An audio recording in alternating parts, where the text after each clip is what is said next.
Producer company अध्याय 3 भाग 5 संरचनात्मक रूपरेखा। एक प्रोड्यूसर कंपनी कैसे संगठित होती है। अब आइए समझते हैं कि एक प्रोड्यूसर कंपनी के अंदर की संरचना कैसी होती है, यानी ये संस्था अंदर से कैसे बनी होती है। जैसे एक अच्छी तरह से योजनाबद्ध ढांचा।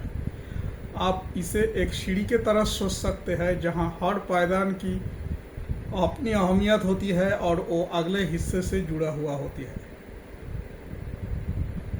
सबसे पहले होते हैं सदस्य, यानी कंपनी के असली मालिक। ये सदस्य खुद किसान, दुग्ध उत्पादक, बुनकर या ऐसे लोग होते हैं जो उत्पादन के काम में सीधे जुड़े हुए होते हैं। केवल वही लोग सदस्य बन सकते हैं जो स्वयं उत्पादक हो। और यहाँ सबसे खास बात यह है कि हर सदस्य को बराबर का वोट देने का अधिकार है, चाहे उसके पास कितना भी शेयर हो।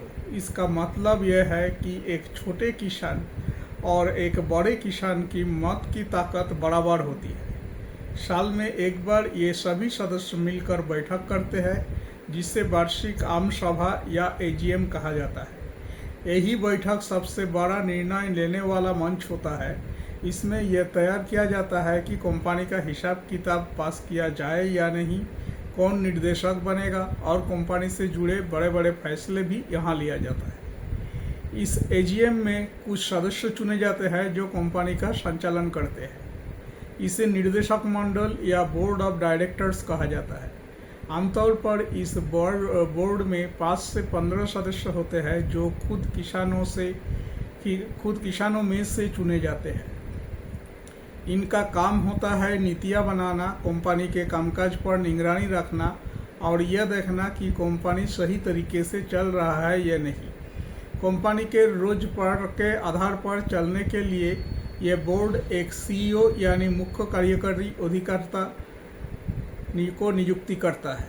ये पेशेवर व्यक्ति होता है जिसका काम होता है कंपनी का कर्मचारियों को देखना, अकाउंट संभालना और बोर्ड के बनाए नियमों को जमीन पर लागू करना। इस सीईओ की मदद के लिए कुछ ऑपरेशनल स्टाफ यानी कामकाज चलाने वाले कर्मचारी भी होते हैं। ये लोग फील्ड में जाकर किसानों से संपर्क करते हैं, रिकॉर्ड रखते हैं और कंपनी के दिन प्रतिदिन की काम में मदद करते हैं। अगर हम देखें कि 2012 तक ये प्रोड्यूसर कंपनी असल जमीन पर कैसे थे, तो नाबार्ड की एक रिपोर्ट के अनुसार एक औसत प्रोड्यूसर कंपनी में 300 से 500 सदस्य होते थे। निर्देशक मंडल में 7 से 10 लोग होते थे और काम करने वाले पूर्णकालिक कर्मचारी 2 से 5 के बीच थे। ये पूरी व्यवस्था इस सोच पर बनी है कि गांव के लोग मिलकर मालिक बने, लेकिन कामकाज में पेशेवर तरीका अपनाया जाए।